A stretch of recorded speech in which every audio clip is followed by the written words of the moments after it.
Welcome to Reparenting Daily, your free daily guide for inner child healing and repairing the relationship with yourself. This podcast helps you establish a consistent reparenting routine and is divided into 3 sections.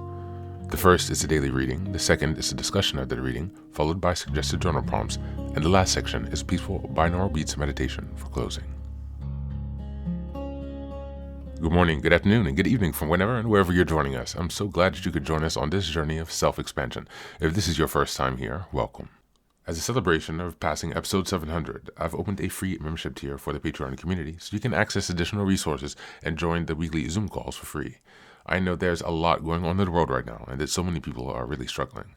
My hope here is to still encourage others to continue the work on reparenting and to offer a free community where people can come together and do that. I'd also like to thank all of you who've been along on the journey so far. Just as a reminder, this is a free podcast, but you can support the project by purchasing the Reparenting Daily Journal, where you can follow us along all year. This 333-page journal gives you extra insight and resources for each week, and also provides space for you to keep your notes. Another way to support the podcast is to purchase the Fairy Tales for Reparenting series, volumes 1 through 3. This collection organizes famous and obscure fairy tales from around the world into the 3 phases of the hero's journey. While you might think that fairy tales are for kids, I'd like to challenge you.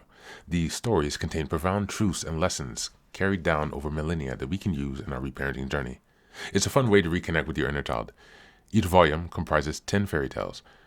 They include an analysis section to help you dive deeper into the message, as well as journal prompts and space to reflect on the story's meaning in your life. Lastly, you can also support the project by taking a paid Patreon subscription, by purchasing the books on the website, or by donating via Buy Me a Coffee. You can find all this information on the Support Us section of the website. So now, with these announcements out of the way, let's dive into today's practice. Today, we're listening to a portion of a lecture entitled Everyone Reflects How You Feel by Joseph Rodriguez. Just as a reminder, we're in May, and the theme for this month is emotional regulation. We're in week 1, and the theme for this week is understanding your emotional landscape. Now, I've selected this lecture, and of course, as always, we'll be listening to only a portion, and I encourage you to click on the link in the show notes because he does these lectures in combination with a mind map, so you can actually find the notes that he's made, and you can even download the document where he has the mind map to get all of the notes in case you'd like to look at this a bit deeper, which I do suggest. In this lecture, he's discussing a series of lectures by Neville Goddard, specifically Feeling is the Secret, and he's looking at the section Mental Diets. I selected this lecture because as we are now on the 3rd year of reparenting, I spent plenty of time to explain in earlier episodes what understanding your emotional landscape means.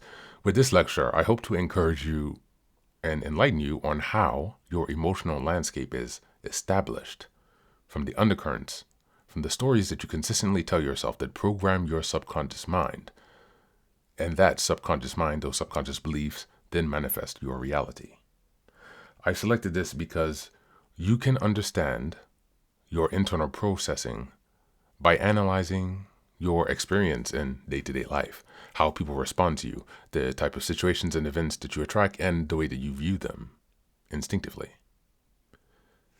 By taking some time to consider the work of Neville Goddard, as explained by Joseph, we can better understand how to map our emotional landscape, to begin to understand the mechanisms coming from NLP, programming the subconscious mind, other kind of tactics and maneuvers that we can do to improve the programming of our subconscious mind by taking control and initiative to intentionally establish the beliefs in our subconscious mind.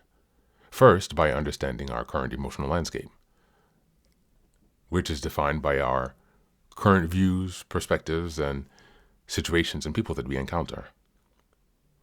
In improving our emotional regulation capacities, which is the theme for this month of May, we must really understand the mechanisms behind how these emotions are encoded and the consequences of that.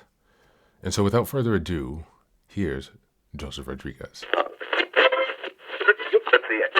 In today's Neville Goddard conversation, we return to some notes from Feeling is the Secret and one of his lectures, Mental Diets. So let's start with this quote here. Every feeling makes a subconscious impression, and unless it is counteracted by a more powerful feeling of an opposite nature must be expressed. The dominant of two feelings is the one expressed. I am healthy is a stronger feeling than I will be healthy. So the distinction of I am healthy versus I will, although to some they could say I will and imply I am, contains the key for the mental shift we are looking for when applying this information. It's not to be in forceful denial of the physical experience, but rather it initiates or returns us to the state that facilitates the change of the physical experience. It is thus then to apply the power in a way to saturate the mind with thoughts of being healthy now. And since body is an expression of mind, all emotional relatability flows from the mental state we embody, as reality is experienced by what we are in consciousness now.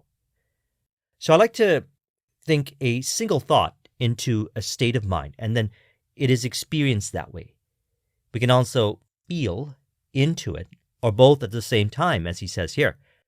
Think feelingly only of the state you desire to realize, feeling the reality of the state sought, and living and acting on that conviction is the way of all seeming miracles.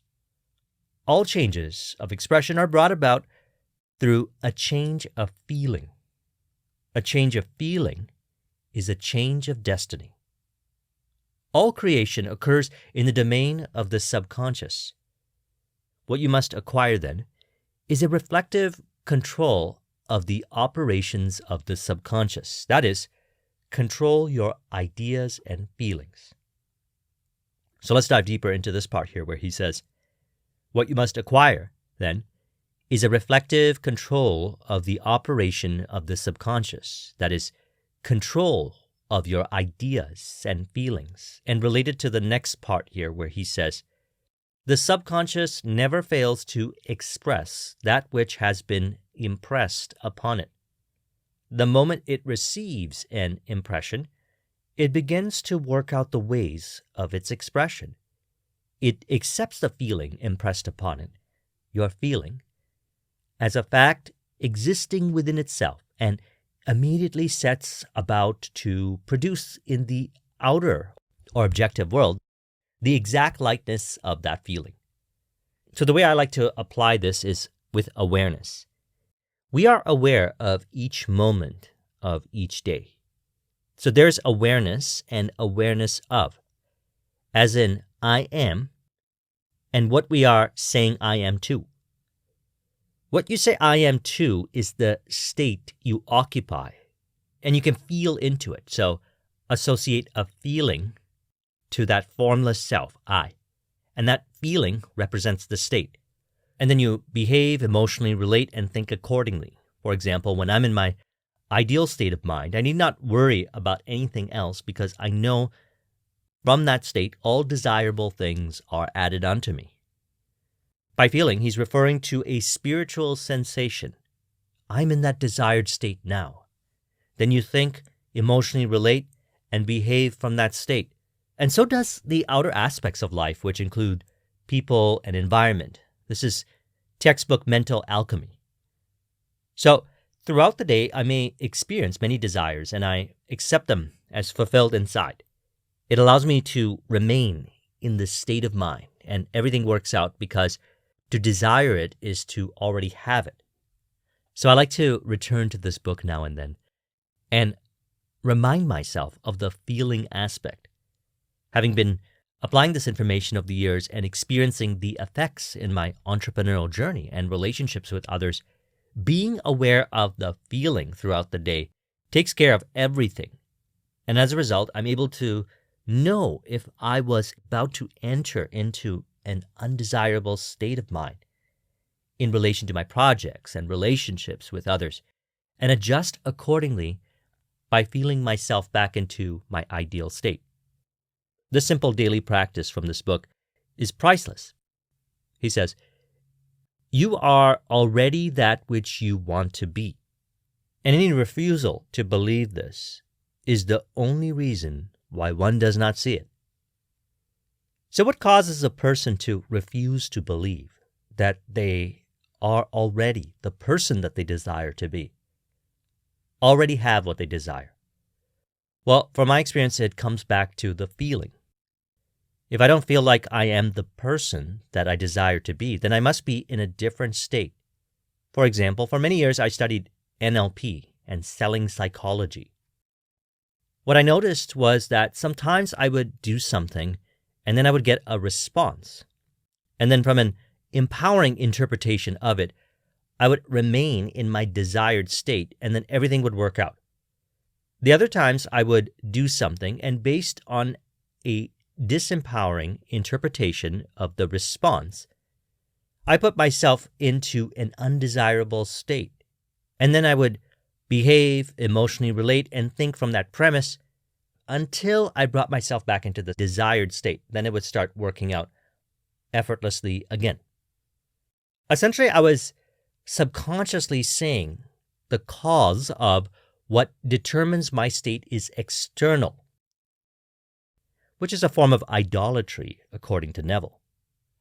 So in NLP, we have a saying, the meaning of the communication is the response you get, which means the cause is within. We assume full responsibility in relation to whatever shows up till we get the favorable responses. In direct response marketing, we found that those that took whatever response they got from the market as objective optimization data, recalibrated, and made the next move would produce results effortlessly and faster than those who made a move and then shamed and condemned themselves about the move. They were creating unnecessary suffering in their experience because of what state they were operating from.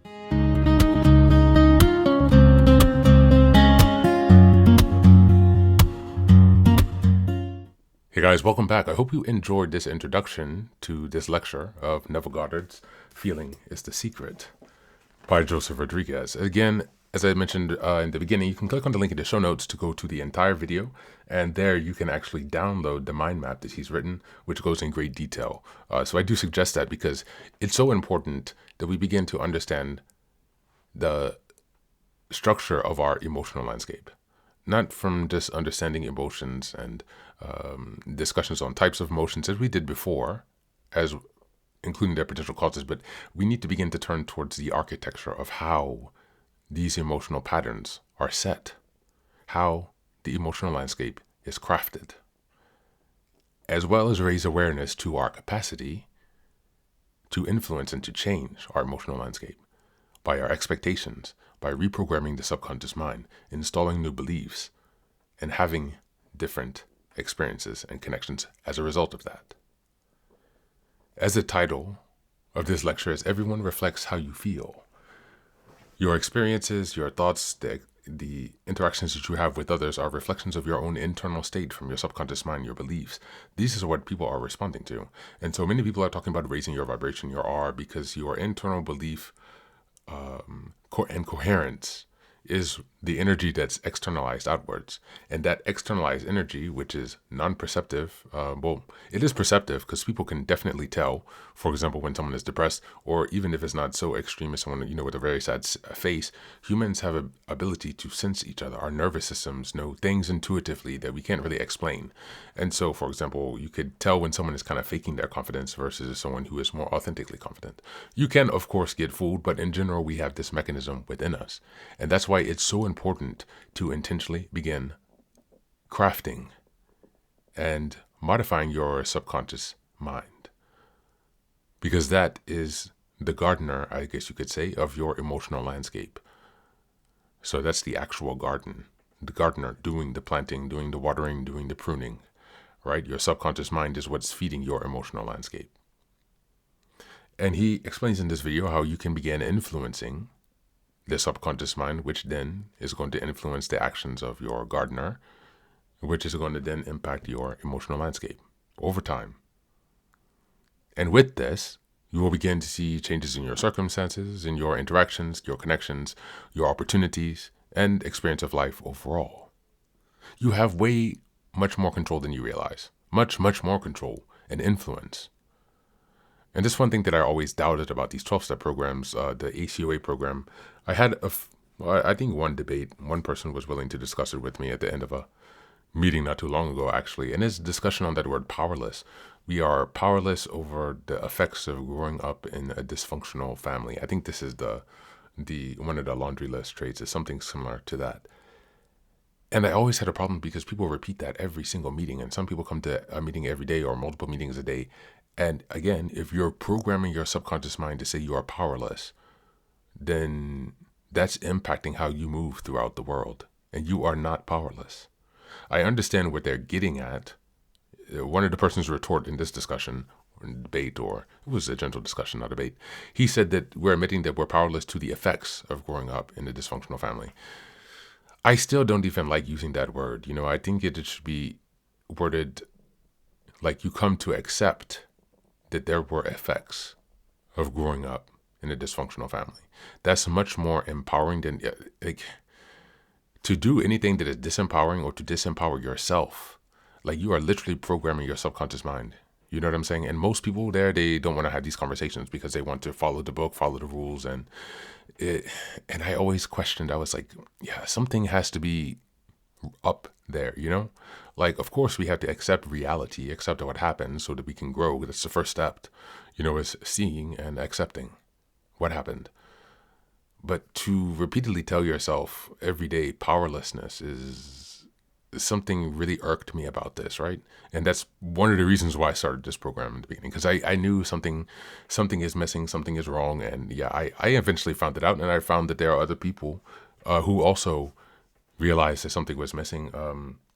I think this podcast is called like Adult Child of Dysfunction by Tammy Vincent. She also is like an empowerment coach who was also an ACOA. And so, yeah, that is the thing that's missing, power. Not in a tyrannical sense, but internal power, And so I really, really, really, really had a problem telling every single day you are powerless. Yes. You cannot erase the past, but yeah, the word is better acceptance, and I've been meaning to send a letter to them because it is something that really has bothered me. And I think that it's not a good thing. People keep telling themselves that they are powerless because that keeps them stuck, And I think the idea of this inner work, again, it takes your whole life, but you have to live too. Like this cannot become your entire life, this reparenting inner child work. At some point, you begin to live, It does require a certain amount of time that you allocate, few years or whatever, depending on your circumstances. But, you really cannot tell yourself that you are powerless because that is programming your subconscious mind. That's giving instructions to your gardener and impacting your emotional landscape. And that means even when you are going to socialize, connect with people, going to work or whatever, subconsciously you have been programming yourself to put yourself in a hole, to say that you are powerless. And not saying that you don't have, obviously no one can go back in time, right? Well, time travel apparently does exist, but we don't have access to that now. So you cannot go back in your past and like change those experiences. So I want to find a different word that's like not powerless, basically. And I hope you guys understand where I'm coming from. I don't know if any of you guys have been to the ACOA 12-step group, but if you have been there, then you'll know exactly what I'm talking about. And so as we go into some reflection questions for today, number one, how aware are you of your subconscious programming? How much time have you spent reflecting on that? The programming that was a result of your childhood. And are you aware of which areas most require your attention? Number two, do you currently have any practices, intentional practices, routines that help you program your subconscious mind in an intentional way? What kind of things do you do on a day-to-day basis or consistent basis that allows you to reprogram your subconscious mind in a more positive direction? For example, maybe you go to gym consistently, so your subconscious mind is learning that you are a disciplined person. Or perhaps you are someone who maintains their skin routine every night. So you're proving that you love yourself and your appearance. Think about your habits and what your habits are programming in your subconscious mind. And number 3, what steps are you going to take this month to intentionally begin reprogramming your subconscious mind so that you can give your gardener new instructions for your emotional landscape? How will you empower yourself this month? If you have the journal, go ahead and write that down on the goals section for the month of May. That's it for today. As always, thanks for being here. Take care of yourself and please do be well.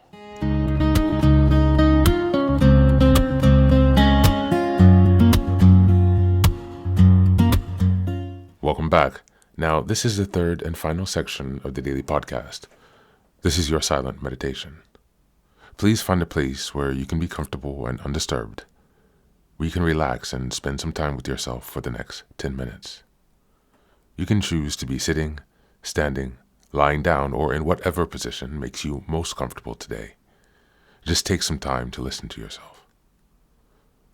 Next, be sure that you're taking time to be with your breath and to connect more fully with your body. Don't be disturbed or overwhelmed by your thoughts. Simply allow them to pass. Just observe them. Do not engage with your thoughts. Only be mindful of them passing, as if they are leaves drifting down top of a river. Use this time to connect with yourself, whatever time of day you are listening to this. Namaste.